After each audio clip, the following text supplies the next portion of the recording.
안녕하세요. 오늘 드라이브트루 31번째 남겨봅니다.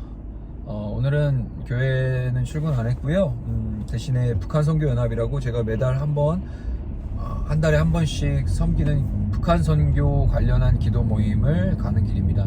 물론 거리두기로 인해서 코로나 거리두기로 인해서 대면으로 하긴 어렵고 비대면 실시간 유튜브 온라인으로 이제 진행이 되는데, 저는 이제 예배를 기획을 하고 디자인을 하고 찬양을 인도하고 이런 거 세팅을 해야 되는 임원으로서 가서 예배준비위원으로 가게 됩니다. 현재 올해 2021년도까지 하면은 아마 제가 한 8년 정도인가요? 9년인가? 아무튼 2014년부터 시작했으니까요. 예, 한 8년 정도를 계속해서 북한 선교 관련한 사역들을 해왔습니다. 그 중에서 가장 메인으로 했었던 게 이 북한 선교 연합 기도 모임이고요. 이 안에서 다양한 신학생들을 만났고요. 이 신학교 안에 있는 북한 선교 동아리 들이 함께 연합해서 우리 함께 같이 기도하자. 저 북한의 복음 통일과 북한 선교와 민족 복음화를 위해서 함께 기도하자라는 마음으로 2014년도에 이제 모이게 되었고, 그 후로 이제 매달 빠짐없이 한 달에 한 번씩 마지막 주 월요일에 북한 선교를 위해서, 그리고 북한의 복음화를 위해서 우리가 기도하고 있어요. 오늘 2021년도 1월 기도 모임이 오늘 있는 날입니다. 자, 북한에 대해서 간단하게 모르시는 분들이 많을 겁니다. 왜냐하면 북한 사회는 북한이 어떤 나라인지에 대해서 사실 실제적으로 공개된 거는 그렇게 몇 년 지나지 않았어요. 이전에 1994년도에 김일성이 죽었습니다. 94년도에. 그리고 김일성이 죽음과 함께 북한 주민들에게 그동안 배급을 해줬던 그 배급 제도가 다 끊어졌어요. 당연히 북한도 사회가 어려워지고 북한 정권의 이제 운영이 경제적으로 어려워지니까 배급을 못하게 된 거죠.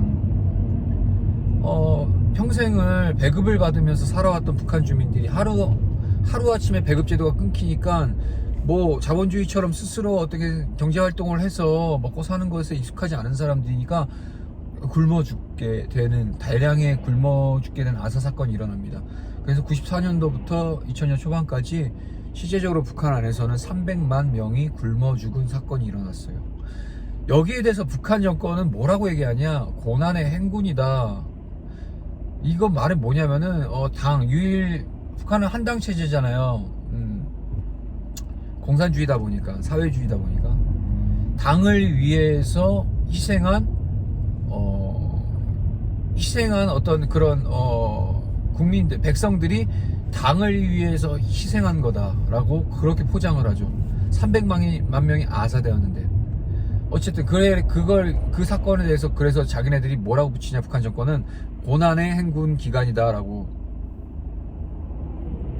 붙였죠. 무슨 고난의 행군, 얼어 죽을. 자, 아무튼 그렇게 이제 북한이 먹고 살 게 없어서 목숨을 걸고 탈북을 했고요. 수많은 탈북민들이 이제 대거 전 세계로 흩어지게 됩니다. 현재 대한민국에 들어와 계시는 탈북민들, 저는 탈북민들 통일민이라고 부르는데, 이 통일민들의 숫자는 아마 작년 기준으로 아마 3만 3천 명, 4천 명 정도 계신 것 같아요. 어쨌든 이 탈북민들의 증언으로 인해서 그동안 이제 대량 아사 사건이 있기 전까지는 북한이 상당히 폐쇄적인 집단이었기 때문에 세상 가운데 자신이 어떤 나라인지 공개하지 않았어요. 철저하게 인터넷이나 어떤 그런 통신망들이 차단했고요. 심지어는 북한에 살고 있는 주민들조차도 자기가 살고 있는 지역에서 다른 타 지역으로 가기까지 본인들 마음대로 가지 못했어요. 북한 정부의 허락을 받고 통행증을 받아야지 이동이 가능했죠. 자유가 없는 나라예요. 종교의 자유 당연히 없고요.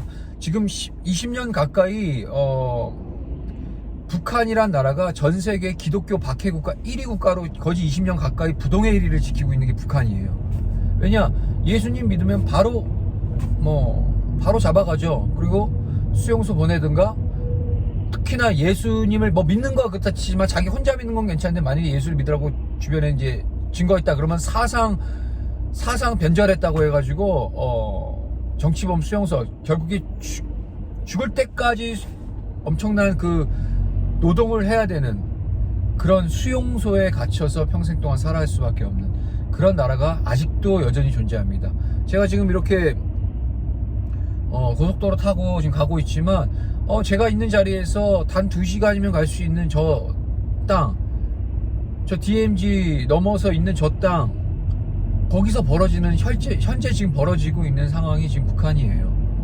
자, 그럼에도 불구하고 우리 한국교회, 한국교회는 북한 선교에 대해서 상당히 소극적인 태도를 보이죠.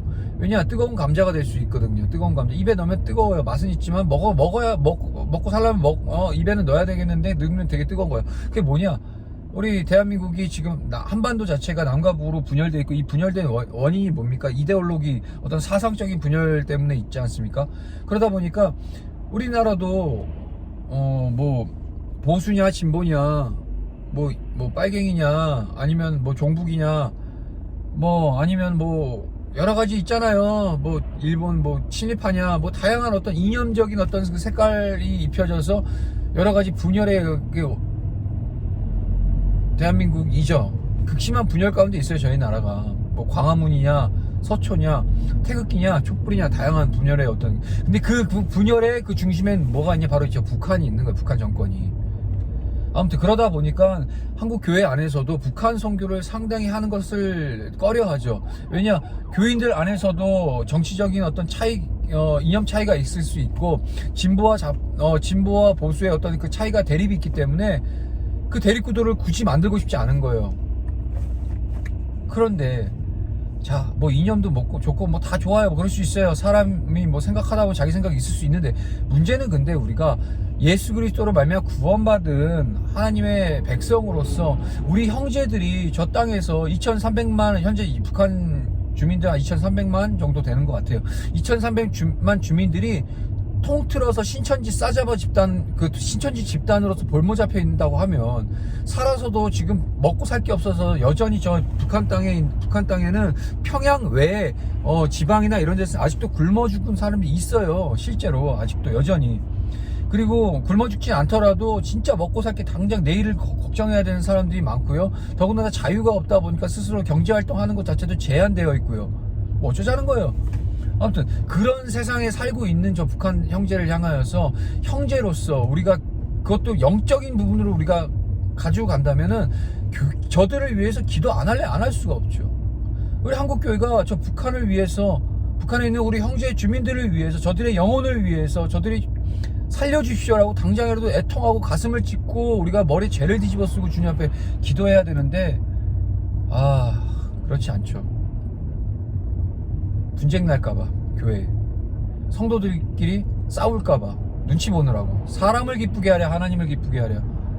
우리 하나님은 이 한반도의 남과 북에 대해서 두 나라, 두 체제, 두 이념의 어떤 그런 나눠진 나라로 보지 않으세요. 사도행전 7장에 보면 스데반이 이스라엘 군중들에게 설교할 때 하나님께서 이 땅의 모든 경계를 하나님께서 나누셨어요. 근데 사람이, 적어도 우리 한반도는 이념의 문제로 말미암아 그 1950년도 한국전쟁을 통해서 남과 북이 갈라졌죠. 자기의 욕심과 자신의 이념으로 인해서 하나님이 하나 되게 하신 걸 나눠버렸어요. 하지만 여전히 저 북녘 땅에 있는 우리 형제들은 살아야 될 형제들이고, 영혼 구원 받아야 될 우리의 귀중한 영혼들이란 말이에요. 왜 우리는 그것에 대해서 한국교회, 적어도 복음의 빚진 자, 엄청난 유례 없는 이 남한 사회, 자유민주주의 체제 속에서 경제적인 전 세계적으로 유례 없는 경제적 부흥을 이뤘고, 그와 함께 하나님이 주신 그 축복과 은혜는 엄청난 영적인 부흥을 이루어왔죠. 물론 지금은 그 부흥이 쇠퇴하고 우리의 죄악된 본성으로 말미암아 점점 더 타락해져 가고 있긴 하지만, 어찌됐든 자유를 주셨잖아요. 예수님을 예수님 그대로 믿을 수 있고, 성경을 성경대로 볼 수 있는 자유를 주셨잖아요. 그럼 그 자유에 대한 책임을 우리에게 허락해 주셨다는 거예요. 근데 왜 저 북녘 땅은 우리 형제들이 죽어가고 있고, 저들이 복음을 들을 수 없는 국가적 시스템 안에서, 시스템에 갇혀서 국가적인 어떤 핍박과 고난 속에서 고통받고 있는 우리 형제들을 향해서 왜 쉬쉬하고 있냐라는 거죠. 제가 진짜 북한 선교 사명 갖고 있고, 제가 선교 사명 갖고 있다 보니까 이렇게 열변을 토하는데, 어쨌든 결론을 맺고 싶습니다. 우리 북녘 땅 위해서 기도해 주세요. 뭐 비전 있고 뭐 북한에 대한 통일 사명 이런 거 다 필요 없어요. 그냥 우리 영혼들 저 땅에서 지금 살아서도 지옥과 같은 삶 살지만 결국은 죽어서도 지옥 갈 수밖에 없는 그 상황 가운데 우리 적어도 식사 기도할 때 나 잘 먹고 잘 살겠습니다가 아니라 적어도 북녘 땅에 여전히 굶어 죽고 있는 우리 형제를 위해서 잠깐이라도 기도로서 시작할 수 있는 그것이 북한 선교의 처음 시작이거든요. 그런 마음을 가지고 정말 극률한 예수님의 마음을 가지고 나아갈 수 있는 저와 여러분 될 수 있길 간절히 소망합니다. 오늘 좋은 날 되시고 기도하기를 힘쓰는 여러분 되시길 소망합니다. 안녕.